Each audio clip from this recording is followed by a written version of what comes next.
Goodreaders, perkenalkan, namaku Anggun Sanggita. Aku adalah seorang penulis yang telah menerbitkan 40 judul karya tulis di usia aku yang saat ini menginjak 24 tahun. Selain itu, aku juga merupakan pemilik sekaligus pimpinan redaksi di redaksi buku dan majalah bernama Sanggita Redaction.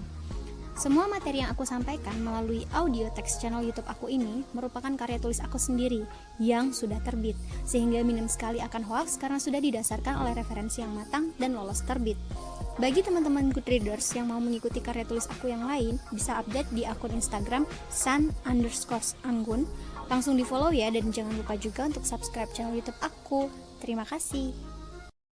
Mengutip dari sebuah pemaparan seorang Crazy Rich Surabaya yang bernama Melvin Tenggara, di mana pada beberapa event lelaki tersebut pernah mengeluarkan statement berupa, "Bagi saya lebih mudah mendapatkan 1 unit Lamborghini daripada mendapatkan 1 orang teman baik." Dari kalimat tersebut saya menyimpulkan bahwa semakin tinggi kedudukan seseorang maka semakin fake pula circle pertemanannya. Dan benar saja, saya mulai mendapati keakuratan statement itu pasca viralnya kasus kematian seorang artis cantik dari Thailand bernama Tengmo Nida. Disebut-sebut sebagai single parent yang luar biasa famous karena selain berbekal kemampuan menyanyi dan model, dirinya juga bahkan sudah membintangi lebih dari 30 judul drama Thailand, di mana salah satu diantaranya yaitu Innocence Bangkok Love Story. Kematiannya yang tragis pasca ditemukannya mayat Tengmo Nida dengan sekujur tubuh yang membengkak, kepala yang menghitam, serta bekas luka pada bagian kaki sebelah kanan dianggap janggal oleh para netizen hampir di seluruh penjuru Asia. Hipotesa-hipotesa pun mulai bermunculan, namun ada sebuah hipotesa yang paling menyita perhatian publik, yaitu kematian Tengmo adalah sebuah pembunuhan terencana oleh sang manajer yang bernama Getik bersama beberapa orang lainnya yang berada di booth malam itu.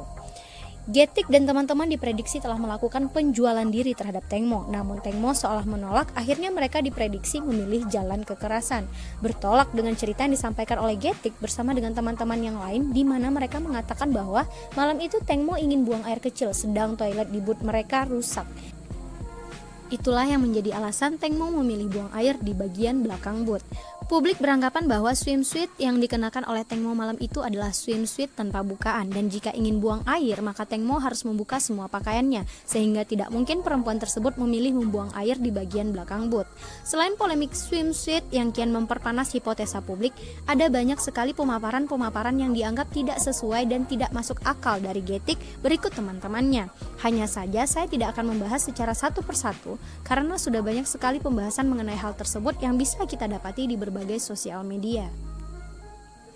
Kemudian saya beralih kepada alasan untuk apa Getik sang manajer melakukan hal demikian. Bukankah Tengmo Nida merupakan sumber keuangannya selama ini? Digadang-gadang bahwa sebelumnya Getik merupakan single parent dan sudah memiliki 1 orang anak. Tengmo pun mengadopsi anak Getik sah secara hukum. Dan itu artinya apabila Tengmo sudah meninggal dunia, maka anak adopsi tersebut akan menjadi pewaris seluruh harta Tengmo. Namun secara hukum jika sang anak belum menginjak usia 17 tahun, maka seluruh harta warisan akan dimanage oleh Getik terlebih dahulu. Alasan tersebut tentu semakin dan semakin memperuncing kecurigaan publik atas kasus kematiannya yang mengenaskan ini.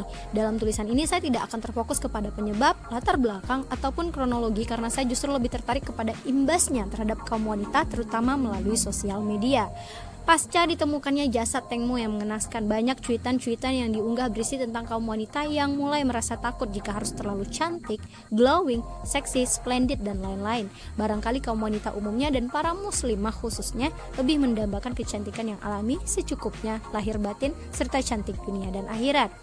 Pasca ditemukannya jasad Tengmo yang mengenaskan, banyak cuitan-cuitan yang diunggah berisi tentang kaum wanita yang mulai merasa takut jika harus memiliki banyak teman dari kalangan hits, sosialita, dan lain-lain. Barangkali kaum wanita umumnya dan para muslimah khususnya lebih mendambakan teman-teman yang tulus dan mengingatkan mereka pada kebaikan dunia dan akhirat serta bertemu kembali di syurganya. Pasca ditemukannya jasad Tengmo yang mengenaskan, banyak cuitan-cuitan yang diunggah berisi tentang kaum wanita yang mulai tidak lagi mengejar kehidupan duniawi, ingin meninggalkan harta yang banyak untuk anak dan cucu, ingin mencapai kedudukan tertentu, dan lain-lain. Barangkali kaum wanita umumnya dan para muslimah khususnya lebih mendambakan bahwa mereka meninggal dalam keadaan layak dan husnul khotimah. Luar biasa sekali hikmahnya sampai saya dibuat senyum-senyum sendiri membaca postingan tersebut.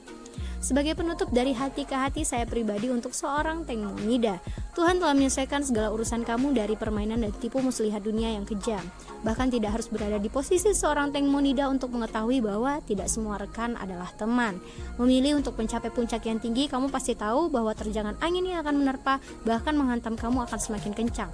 Tapi saya apresiasi kamu dengan sangat luar biasa sebagai satu dari figur wanita di dunia. Kamu bertalenta, kamu cantik, kamu kuat, kamu luar biasa. Bahkan tidak semua wanita berani mencapai titik yang sudah kamu capai sekarang ini. Hasil yang besar tentu mengambil sekaligus menciptakan risiko yang besar. Saya juga berharap semoga keadilan tetap ditegakkan atas kamu mengingat apa yang sudah kamu berikan terhadap negara kamu sendiri selama ini. Istirahatlah, Tuhan juga tahu bahwa kamu sudah sangat lelah.